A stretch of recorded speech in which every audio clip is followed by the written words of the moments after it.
This is Radical Love Live, an ongoing series of podcasts and special events where we explore faith outside the boxes. Hosted by Mark Dilcom and Kelly Wilson. Hey, Kelly. Hey, Mark. How are you? I am awesome as always. And how are you, my friend? I am so good. Still on vacation down here in the Outer Banks, but glad to be in by remote. Exactly. I was going to say you're phoning it in, but that has a connotation in and of itself. But you Exactly, are yeah. not phoning it in. You're actually doing this high tech. So the Indeed. beauty of internet and our platform here. It's good to see you again. I hope you and your family are enjoying your deserved holiday there on the Outer Banks. And so record another episode of Radical Love Live. So Indeed. what are we talking about today, my friend? Today we have a guest. Austen Hartke is with us here, and he's the founder of Transmission Ministry Collective, an online community dedicated to the spiritual care, faith formation, and leadership potential of transgender and gender-expansive Christians. And he's also the author of Transforming, which is a book that has been incredibly helpful for me, the subtitle, The Bible and the Lives of Transgender Christians. So Austen, welcome. We're so glad to have you here today. Thanks so much for having me. I'm happy to be here. Hey, Austin. So yeah, thanks. Great. We're super excited to have you on board with us. Kelly, do you have any questions you'd like to start off with, Austin? Yeah, and we're gonna dive right into this. In the political climate today, transgender people are really in the spotlight. All of a sudden, it's heartbreaking to see how politicians, conservative politicians in particular, are targeting transgender people and especially kids. And one of the questions for me and probably for our audience is, why do you think that they've chosen this moment to focus on trans people? Yeah, it's really, like you said, it's tragic and it's also surprising. I think that kids have always been one of the main ways that people motivate society to care about stuff, is like the children are the future and we protect the children and things like that. And that's always been one way of mobilizing people, whether it's around like fear or protectiveness or however it shows up. But it's rare when you have people who are actively campaigning or saying things that will harm kids.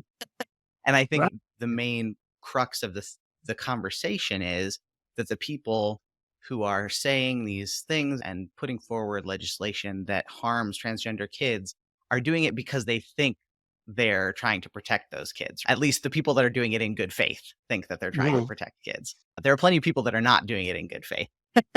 So all that out. Yeah, because So I think the reason that trans folks have become such a political football is because we're a very small group of people. And I think folks who historically, for instance, were really opposed to same-gender marriage and things like that, realized that they lost that battle and they needed a new political football. And so trans people have just become the new focus, the new scapegoat for everything that's wrong. There's a really interesting poll that Fox News did back in April. And it's just interesting that this is from Fox News, right? But they did a poll and they asked about what issues people were concerned about. And one of the things that the poll showed was that about 80% of respondents said that they thought people were going too hard on transgender kids, which is interesting. That's even within the Fox News world. There are people that are like, y'all are going too far. And then the other thing that it said was it asked people, what's your main concern right now? And only 1% of respondents said anything about trans folk being a main concern.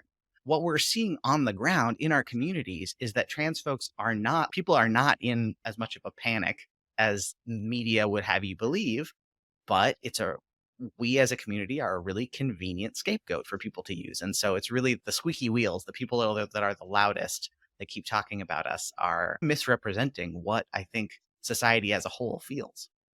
Yeah, well said. And can I follow on with that, Austin? Is there also deliberate, or whether it is deliberate, a conflation of trans with also what we see with going on with the drag queen story hours as well? There was just, if it's the man in the dress phenomenon as well, and painting of that, and you in your entire community, of which we're all a part of as a queer community, are you being caught up into this as well? Because it seems like that the story hour thing has become a hot one for a few folks as well.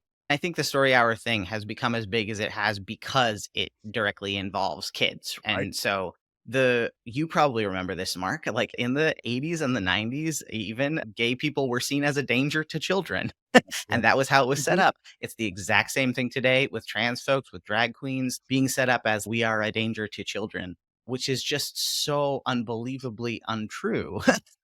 And it sucks that we're falling for it again because it's the exact same rhetoric that was used against gay and lesbian folks in the 70s, 80s. So it's really or not the concern, the way that things are being implemented and legislation is being implemented is really about policing people's gender expression, whether that's for trans folks or drag queens or whoever.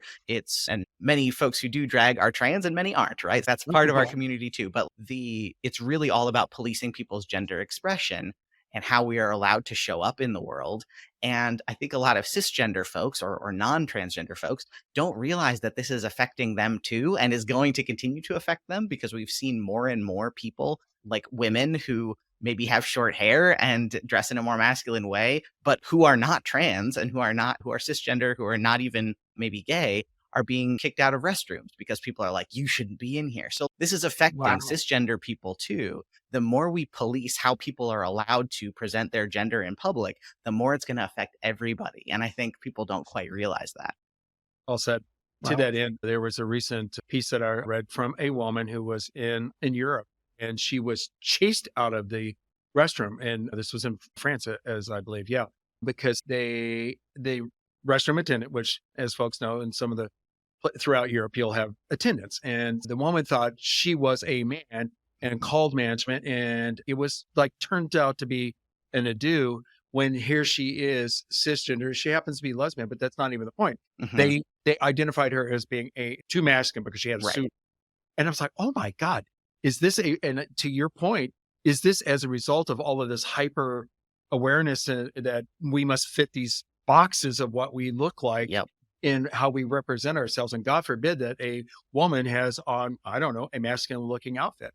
Yeah, and it becomes something where we finally I know it's like second wave feminism. Like we've broken out of some of these senses of, okay, men can't be stay-at-home dads and women can't have careers. And like we've broken out of some of these things and we've broken out of some of the men can have long hair and it's fine. Women can have short hair and it's fine. We've broken out of these molds. And now we're being shoved back into them because of the people that are like, no, women have to look like this and men have to look like this, and it's going to affect everybody. It's not something that just is a problem for trans folks. Despite the fact that a lot of the folks, like the men in the Bible, probably wore gowns and had long hair. Oh You know, yeah, gender expression is entirely culturally constructed in terms of how we understand what men look like and what women look like. And yeah, the folks that are like traditional masculinity, it's what traditional masculinity, where and when? You have to be specific because it's different everywhere and in every time. right. Wasn't it in the Victorian era where pink was regarded as a masculine color and that Oh yeah. because blue was too soft, so blue Yep. was feminine? Yep, exactly. So for Yeah. a long time, and then we just decided it had to be different. And it's funny how we can just decide things have to be different. And people don't understand how much of gender expression specifically is culturally created. Yeah, that leads me to another question. And my friend base spans the spectrum theologically from very progressive mainline folks to very conservative evangelicals. And talking about transgender people, I've run into some conservative people who say, well, it's just the Bible says that it's not right, or something to that effect. And it's not necessarily that the Bible clearly defines these gender roles. And that's one of the things reading Transforming, talking about the Ethiopian eunuch and some of these other examples in the Bible. And I was just wondering if you could start to address a little bit of that, like what you wish Christians knew about being trans and being Christian. Yeah, I think one of the sort of pitfalls we can often fall into is thinking that Christianity as a tradition is something like we basically think about Christianity in the United States since like 1900, and we think that's what Christianity is. Mhm. And we ignore the fact that we've got several thousand years, a couple thousand years of tradition before that and all over the world. And so when we fall into okay, this is what, so often Christians who, for instance, are not in favor of same sex, same gender marriage, right? They will say, I have a traditional view of marriage, right? And they use that Mhm. word traditional, and we use the word traditional when people talk about, I believe in traditional gender roles for men and women. It's, what do you mean by traditional? Do you mean in the US since 1900? Because that's usually what they mean. Most of the time, they mean in the US since 1950. We have a huge amount of history that includes trans and gender expansive people, both within, I would argue, within the Bible. We see people that are outside of the bounds of gender, as we might expect what that looks like to be today. And then throughout Christian history, there's a number of saints. If you're within the Catholic tradition or a tradition that pays attention to saints, there's a number of saints who lived their whole lives in a gender different from the one that they were assigned at birth. And they're like a part of our story too. And so one thing I wish Christians knew is that we have the sense of what Christianity is so much bigger than you first think. There's so much more to the story. There's so much more to our history. And because trans and gender expansive people have been with us throughout human history, it's not surprising that they pop up in our scriptures and in our history, because we've been here the whole time. Thank you for that. That's very well said. Yeah. One of my comebacks sometimes when I'm talking to, particularly when I'm talking to men from a conservative faith, is talking about how in Revelation we become the bride of Christ. Mhm. And watching the wheels turn. Oh no, that's a metaphor. Yeah. No, But the interesting gender metaphors that happen in terms of like Israel and God and the church and God throughout Old Testament or Hebrew Bible and New Testament scriptures, there's a definite sense of some of the things that Paul wrestles with is this idea of what does it mean as to be the bride of Christ if you are a man in the world that you currently exist in. And so, yeah, there's a lot of interesting gender stuff happening there that we don't often touch. and then Paul goes on to say, in Christ there is no male or female, there is no Mhm. Jew or Greek. All the lines get. Another thing that kind of shifts from more theological to practical is that the one of the targets right now is specifically gender affirming therapy Mhm. for kids. And when it gets to involving the stage where it's involving puberty blockers or hormones, Mm. and that there are political voices that are opposed to this therapy. But then there are studies that show that gender affirming therapy improves kids' mental health, and that the Mhm. rates of people talk about regret is that the rates of regret are actually quite low. What are some things that you would say to someone who is concerned about gender affirming therapy? I think I would want to talk with them about what they're concerned about, like what their concerns are. If somebody, for instance, is under the impression that like kids are having surgery related to gender, I can like tell them that's not actually happening. Here's Right, what's right. happening. The only thing that happens for kids is like for young folks is like social transition, and we only get to medical options in terms of puberty blockers and cross-sex hormones as they get older to keep them on track with their peers. And so I would want to talk to them about what their concern is, right? Is their concern for, I think it's funny because I think what people often underneath things, what people are often concerned about is both bodily autonomy and like kids' ability to make decisions that are going to be good for them in the long term, right? Well, They're worried about whether kids really know who they are at a young age. And so right. can they make those informed decisions, right? And those are not bad concerns to have, right? It's good to be concerned about bodily autonomy. It's good to be concerned about whether people are making choices that will benefit them in the long term. If that's where they're coming from, then we are on the same team. And I Mhm. think it's good to start with that. If that's what the concern is, we can be on the same team about that. But I think where it becomes tricky is when people are like this 14-year-old that they don't actually know who they are and they can't make good decisions about themselves. It's true that kids need guidance, right? But it's Mhm. also true that kids know a lot more about themselves than we give them credit for. And when I think we think about young folks and how they understand themselves, we discount the fact that they have often done a lot of wrestling and a lot of thinking about things before we as adults ever hear about it. Which is why one of the main myths out there right now is this idea of rapid onset gender dysphoria, this idea that like kids can just show up with this suddenly. And Right. all those studies, the two studies that were done that tried to say that rapid onset gender dysphoria was a thing have been debunked a bajillion times. We can put that to rest. But in those cases, basically it was parents saying, wow, my kid came up with this out of nowhere and I'm so surprised and it seems so sudden. And it's when we actually talk to the kid, no, the kid has been thinking and talking about this and exploring this and maybe even known this about themselves for years. But of Right. course, they Right. didn't tell parents. They didn't talk to adults about it. Either they didn't have the language or they didn't think they would be listened to. So I think trusting kids is really important, but guiding them in a way that allows them to make good decisions is good. But I don't think there's a point at which we say, you're 16 and you don't know enough about yourself and the world yet to be able to make decisions about your body. If we let kids at 18 sign up to go into the military and get shot, I think we have to talk about what we're talking about when we talk about letting people make their own decisions about their bodies. Agreed. Right. It seems like a lot of those folks have forgotten what it was like for them. Like when they were a Yeah. teenager, they knew who they were. Hmm. But just a couple generations back, teenagers were getting married and Hmm. homeowners and parents and whatnot.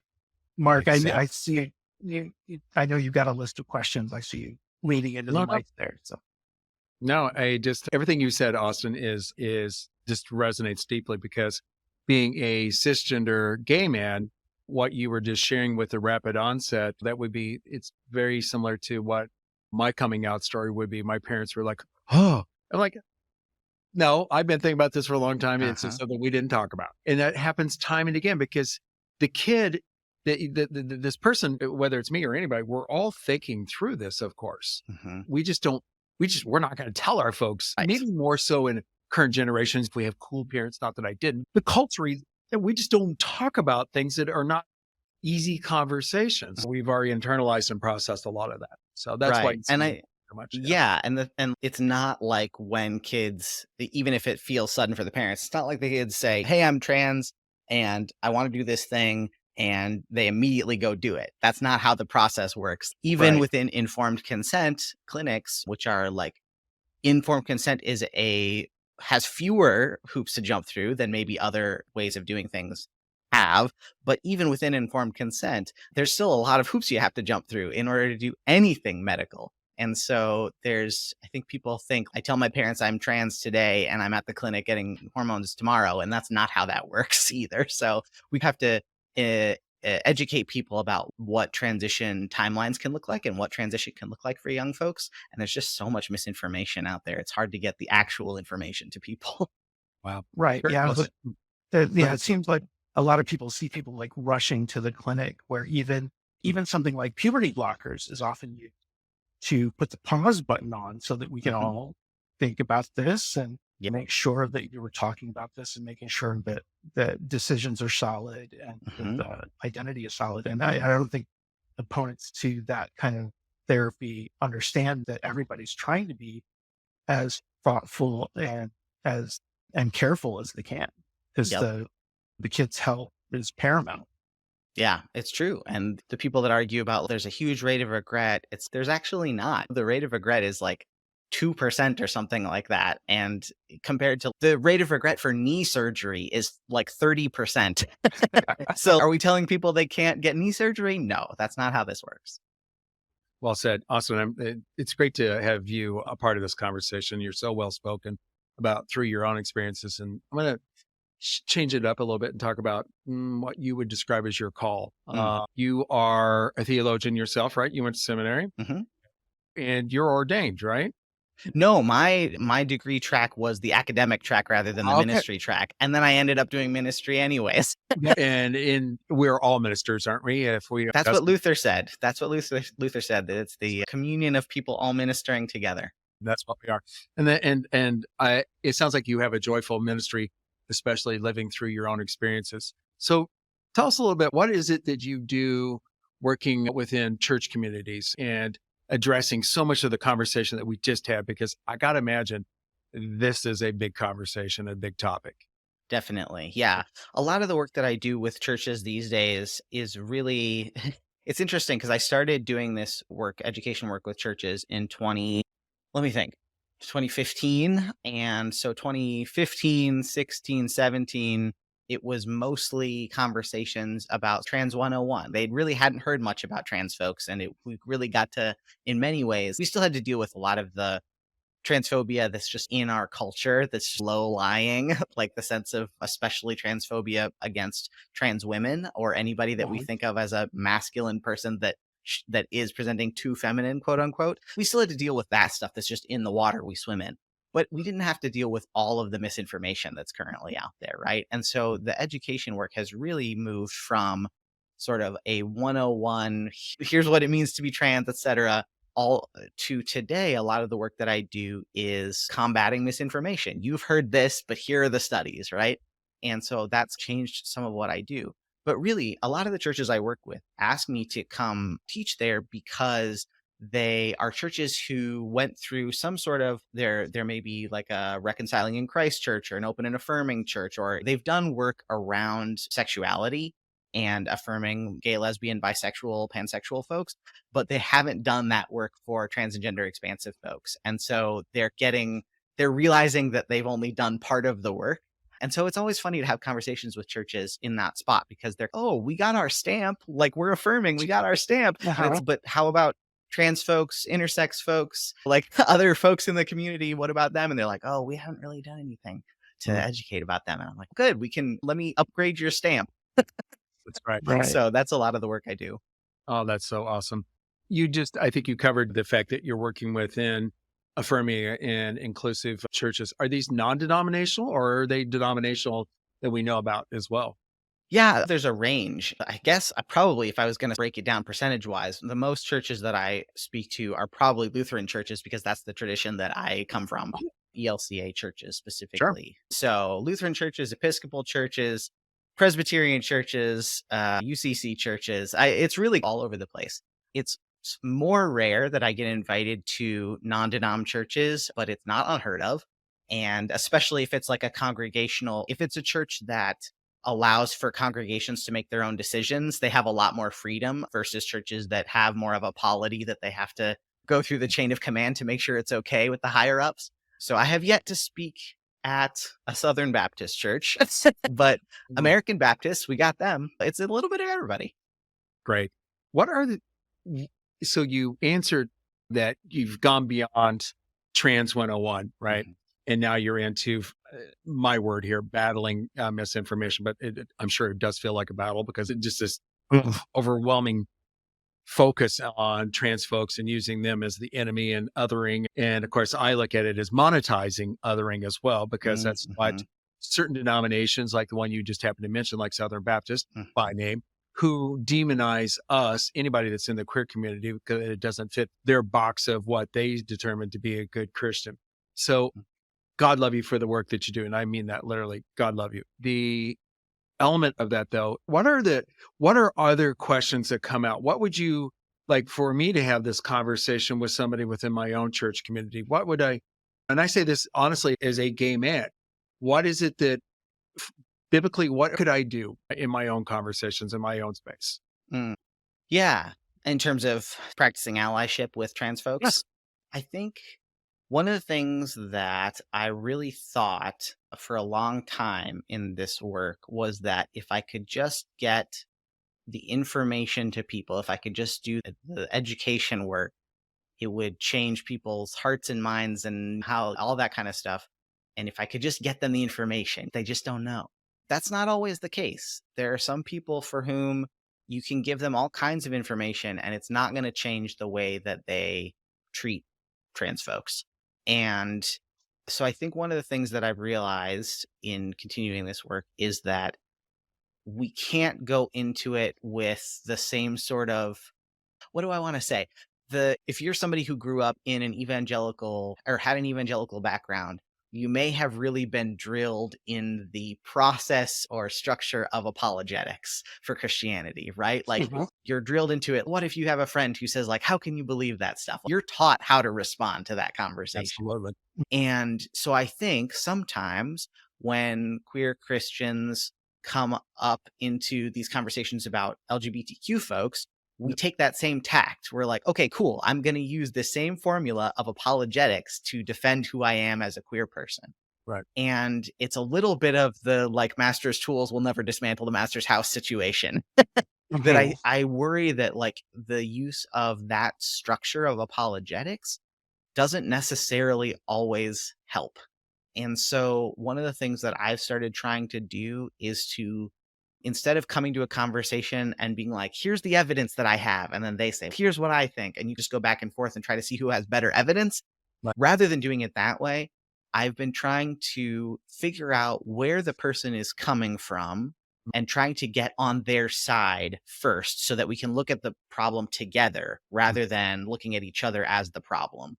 So one of the things that's been really helpful for me is, and I talk about this a lot. So if folks have Mhm. heard me talk about this a lot or before, that's why. What's been really helpful for me is the a theological idea called the Wesleyan quadrilateral, which Mhm. is just a square, right? That's just a quadrilateral. But this idea that there are four things through which we build our faith. It's scripture, tradition, reason, and experience. And those four things help inform our faith and our experience of faith. And there are people who rely really heavily on one of those four things. And there are people that are a little more balanced between those four things. If I'm coming to a evangelical church that is really Bible focused, then I'm going to talk Bible with. If I'm going to Mhm. a Catholic church that's really tradition focused, then I'm going to talk about Christian history. Trying to find where we can, like where our common concern could be, and Mhm. starting from there rather than going in and being like, so I have these Bible stories and I can prove to you that this is a good thing, because often you just end up butting heads rather than trying to get on the same page first and then looking, if that's makes sense. Wow. Great response. Thank you. That question just came up in my mind and you answered it extremely well. Once again, John Wesley gets name dropped in our cast. That's true. I'm a Is huge this a Wesley common fan. theme? Yeah. I come from a kind of a Wesleyan tradition. Yeah, he comes up a lot. Yep. Yes, he does. I'm going to ask you another question. So, do you go outside of what are religious spaces? Do you get into LGBTQ centers? Hmm. Do Yeah, talks? I do some work here. I'm based in Minnesota, so I do some work with our state LGBT organization called Outfront Minnesota, and I work with them on some things. They have a faith arm, and so I often collaborate with them. And yeah, if there are, it's funny because you have to be being a queer Christian of any stripe. Going into faith spaces, you're often worried about blowback that you'll experience as a queer person. Going into queer spaces, it's not the same thing because you're not worried, or at least for me, I'm not worried about the sort of same, like the transphobia and things like that, right? I'm not worried about blowback in the same way. What I am worried about is I want to step very carefully because so many people in our community have so much religious trauma that they're dealing with. And so Mhm. when I come into queer spaces, I come in stepping carefully because of that. Not because I'm worried that they're going to respond negatively to me, although that does happen sometimes, but I know that it's happening out of pain. I know that it's not somebody who's pissed off because they think I'm not human. They're pissed off because they've been really hurt. And so that feels a lot easier to deal with. And so being very careful in queer spaces and knowing that my talking about faith in that space can bring up trauma for people that they might not be ready to address or look at, and that's okay. So I think it's a different kind of caution in each space, but it's something that's really important to be aware of when you walk in the door. That's like, I'm going to follow on with that if you don't mind. That from my own personal experience, somebody that's near and dear to me working on my own call with along with me. Yeah, he calls it unintegrated trauma, which Hmm. it sounds, and you're absolutely right. To that end, there's a website that I follow it's done by a gay man here in New York City. And he posts a lot about religion in that whenever there is somebody that's arrested or convicted for child abuse in a formal role as a youth minister or whatever role they might be. And that that fires up his readers. And I get it, because his point, the reason why he does that is in direct correlation that we are called predators or Mhm. groomers. And he's, if we really are, then what are you doing here? So Mhm. I get the basis of that. The point I'm getting at, though, is when I look at what's being put, some of the responses in the post, there was one where a few weeks ago, somebody had said, all Christians are predators. Mm. I couldn't, I could not let that one go. So I Mm. said, nope, that's not true. And so as a queer Christian myself, da, da, da, da, da, and I got flamed hard for that. Mm. Right. And just, I can't even, everything was thrown at me. Mhm. And I thought, okay, I see the anger, and I had to process that. And it goes back to this unintegrated trauma. But that's why you ask about LGBTQ centers and getting into spaces where we're going to encounter our community who have been traumatized. Mhm. And how do you engage them? What do you, like you said, you're going carefully, but there are folks out there hurt. And Mhm. I feel that's part of my call. I'm sure it's yours as well. How do we help them? Yeah, I think it really depends on the context in which you are talking with them. I think if and also it's just really hard when you like, especially in online space when everybody there's something to be said about the physicality of being a body in a space with other bodies that Oh, can help absolutely. you like regulate in many ways. And when we're talking separately in our own houses or apartments, that's a lot harder to do. But I think if I'm in a space, say I'm walking into an LGBT center and I'm talking with folks there, and I think it's just also context based because if I'm walking into an LGBT center and there are queer folks there, they get to know that we're in their house as opposed to inviting queer folks into a church in which they're like, oh, this is dangerous. Thinking about that context is really important. Making sure that the person who has experienced trauma is in a context in which they feel like they're in their house so that they can come to the conversation from a point of stability, a point of protection, that they know that there are other people around them who will protect them. So again, that's really hard to do online because we have no idea where that person is Yeah. in I space. only Right. use that as an example because Right. I would not, but it was just anger. It was like, Yep. Yep. Yep. yeah, Absolutely. And I think there's one of the things that we run into because Transmission Ministry Collective, we're an online community. And so all the work that we do is online. I should say all the work we do is online, except for we've recently started doing in-person meetups just for a couple of cities where we were like, yeah, okay, we're just going to have people where they can like see each other face to face, even though we mostly talk online. And anytime we have conversations with a group of queer Christians, there are some folks who are maybe they've been along sort of maybe a kind of deconstruction journey, or they're a little bit more knowledgeable about how that trauma has affected them. And there are other people who are still very much in a context that is hurting them and the trauma hasn't really been addressed. And so we constantly run into this about, okay, we have one person who's really using a lot of like the spirit led me and God told me and all this. And it's really triggering the other people in the room who are like, oh, I've been like prayed over and said, here's what God says about you.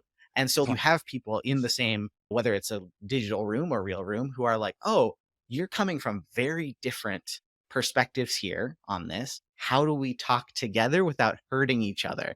And that's just community. How do we be together without hurting each other? It's just community. And I think it's something that we have to deal with in almost every context.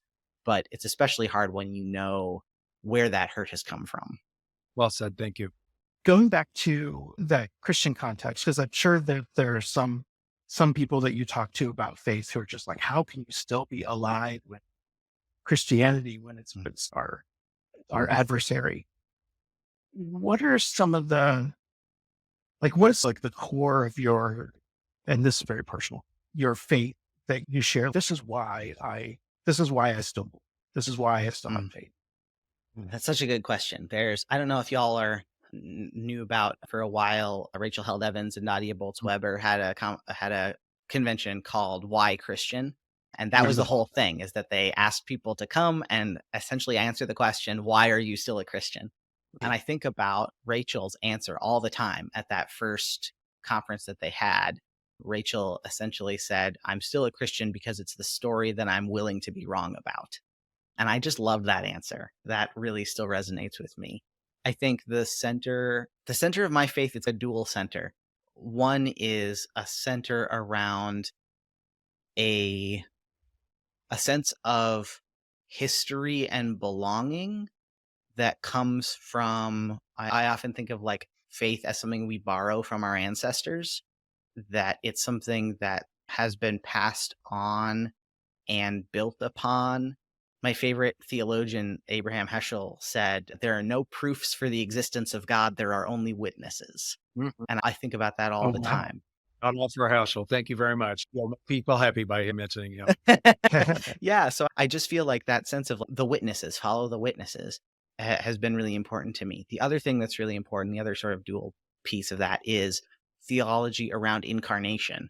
The idea that God knows what it's like to experience life in a body is really fascinating to me. And Christianity is not the only religion for whom that is true. Hinduism has that.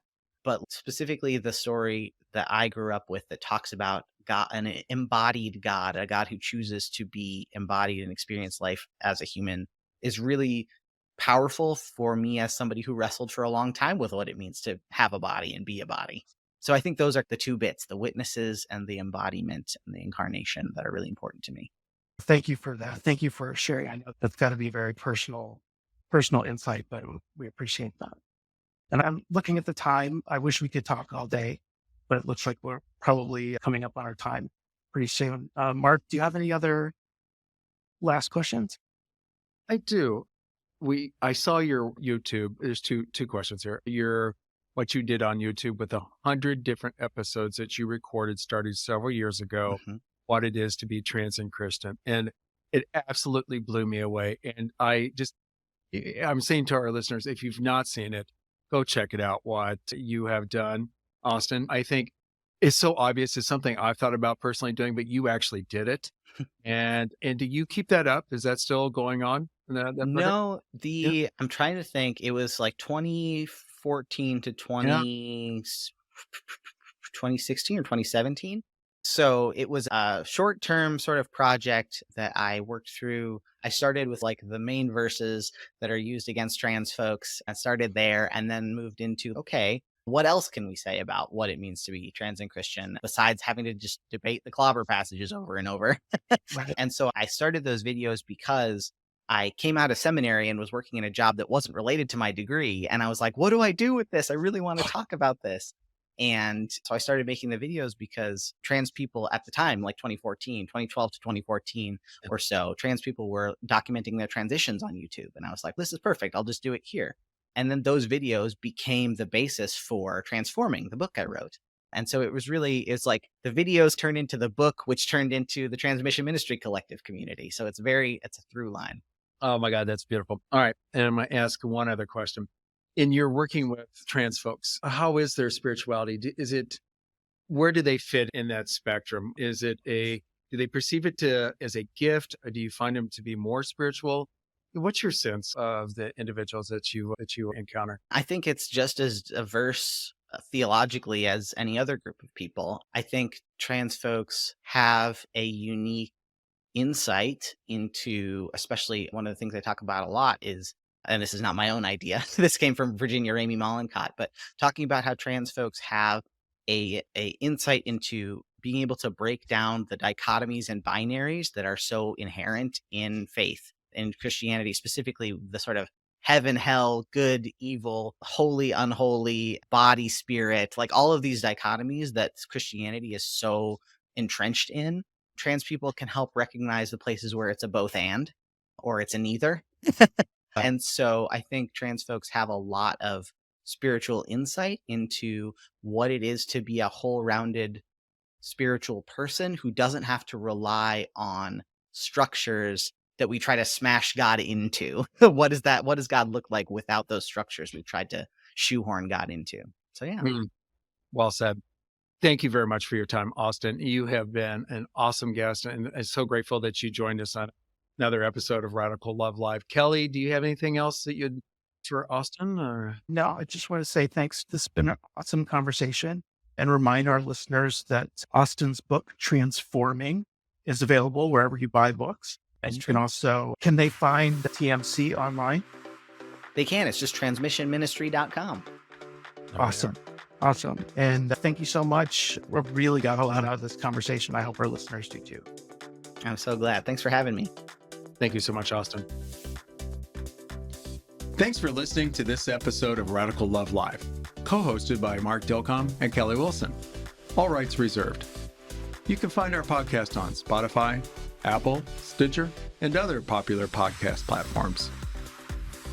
Go to radicallovelive.com to learn more about us, watch recordings of our live events, and listen to our podcast. We also invite you to check out what Kelly and Mark are doing by going to our websites. Find Kelly at kellywilson.com and Mark at markdilcom.com. This is Radical Love Live, where we explore faith outside the boxes.